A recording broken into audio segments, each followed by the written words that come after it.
And it's wonderful to be here and take a few minutes to talk about the life and legacy of John Quincy Adams. And we gather here in this historic church to celebrate the 243rd anniversary of his birthday. And it's incredibly humbling to think that we're standing just footsteps, obviously away from the home in which he was born and raised. It's even more humbling to think that I was elected to the same United States Senate seat as John Quincy Adams held more than 200 years ago. And I'm sure I speak for all of us here today when I say that John Quincy Adams has been an extraordinary example of American patriotism with a legacy we can continue to learn from today and for generations to come. When I think about what a statesman is, John Quincy Adams is one of the first of our founding fathers that comes to mind for me personally. Because at just 26 years old, he began building his lifelong career of public service that would help shape our nation into what it is today. His legacy of public service is unlike anyone that you would read about in our history books. As you know, he served under Presidents Washington, Adams, Madison, and as an ambassador to the Netherlands, Prussia, Russia, and the United Kingdom. He was also a United States Senator, and then went on to serve 2 terms as Secretary of State under President James Monroe before being elected as our nation's 6th president. And his career did not end following his 4-year term as president. As you know, he rededicated his feelings of strong public service and continued to represent the Commonwealth of Massachusetts for 17 years back in the House of Representatives, which is amazing to have a president now go into a situation that he's just kind of one of the guys, hanging out, trying to do the best he can. He didn't want to give up that effort to help not only Massachusetts, but to help the country. And just think about it, most politicians would have called it a day, hung it up, gone on and lived the life that a president tends to lead once they're done. And yet he went from the highest office in the land to be, as I said, one of the guys who's just trying to make a difference. And I find that puts humility and dedication in public service into very real perspective. And today he is still the only former president to later go on to serve in the House, and I would guess that this distinction will last for many, many generations to come. And in a life that spanned 81 years, he served his country for more than 5 decades. Think about it for a minute. More than 50 years in public service, helping to form this country to what it is today, and helping the state be what it is today. And perhaps even more appropriately, he died in the Capitol building where he collapsed in the middle of a heated debate on an issue.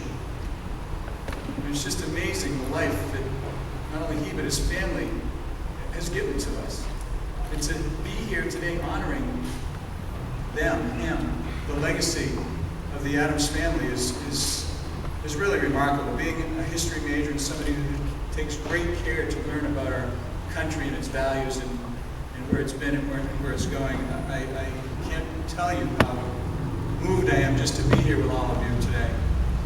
And as you know, throughout his service, lifetime of service, John Quincy Adams always put his core beliefs before any partisan politics and was unafraid to ruffle any feathers with his political party or his supporters. And when he was elected to the United States Senate, he quickly established himself as an independent thinker, showing a willingness to break from his own party. And he once said, and I quote, "Always vote for principle, though you may vote alone, and you may cherish the sweetest reflection that your vote is never lost."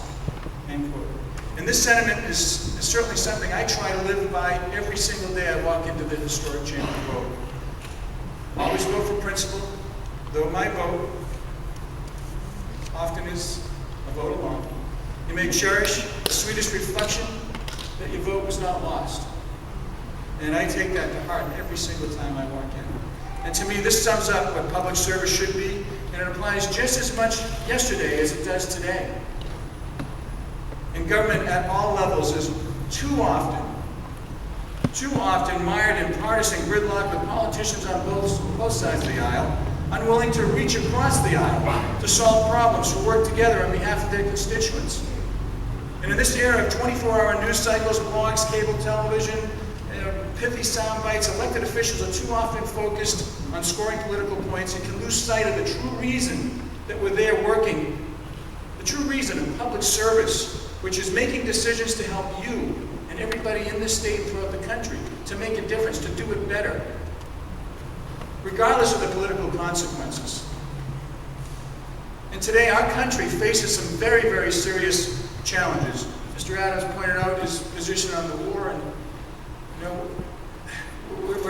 national unemployment is almost in double digits in many states. Millions of Americans are out of work as we struggle through an economic depression, the worst we've seen in a couple of years. I'm sorry, since the Great Depression, it's been happening for a couple of years. As you know, the national debt is going past $13 trillion, over $1 trillion since I went into office alone. We're in the midst of wars both in Iraq and Afghanistan. Yet enduring these challenging times, the American people are yearning. They're demanding that elected officials follow the examples of leaders like the two people behind me. Remembering what it was like to set that example, to lead by example, to be better, to do better, to challenge everyone to just solve the problems and make it work. That's what we're missing. And they set aside their own personal interests for the betterment of not only our state, but our great country. And as you know, I arrived in Washington as the 41st senator. Sometimes I'm the 60th senator. It's the way it is. But the first day when they give you that book to sign, I have to acknowledge that I accept this humbling responsibility. I'm actually the 1,914th senator. The 1,914th senator. And since our very first Congress, the whole span of our country's history, that's how many men and women have served in the United States Senate. And plenty came before me, and there's going to be plenty, God willing, coming after me. And in the big picture, we all play a very, very small part. These guys played a huge part, and we're still honoring them those many years later. And it just goes to show that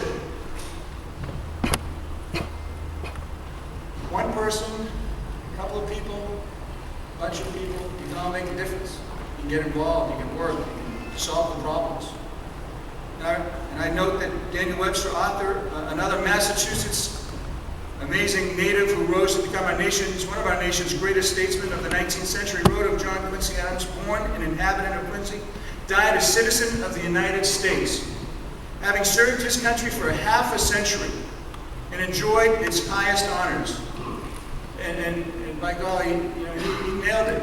One of our highest honors. We're still honoring him today, 243 years later. How amazing is that? And representing the Senate seat once held by John Quincy Adams, a son of New England and one of our country's most dedicated servants, quite frankly, is one of my highest honors that I'm most humbled to participate in, and the responsibility that I personally take very seriously.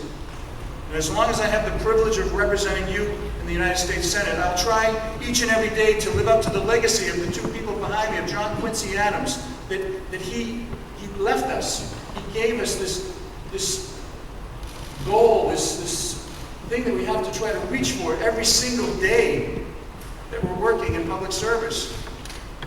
And I can't really finish my speech, as noted by our previous speakers, about the public service that many of our men and women fighting today, young people in front of us here, helping serve, doing their part, the sacrifice and service of them and their families in fighting two wars. Believe me, there are a lot of tough decisions to be made, but the people that are serving do it willingly and voluntarily to make us proud, so we can be here today honoring this great man. And I want to thank them for their sacrifice and service and their families. And I wish them every single day that they'll come home safely and soundly, as you've noted. And I want to thank you so much for allowing me to play a tiny role in participating in this historic event.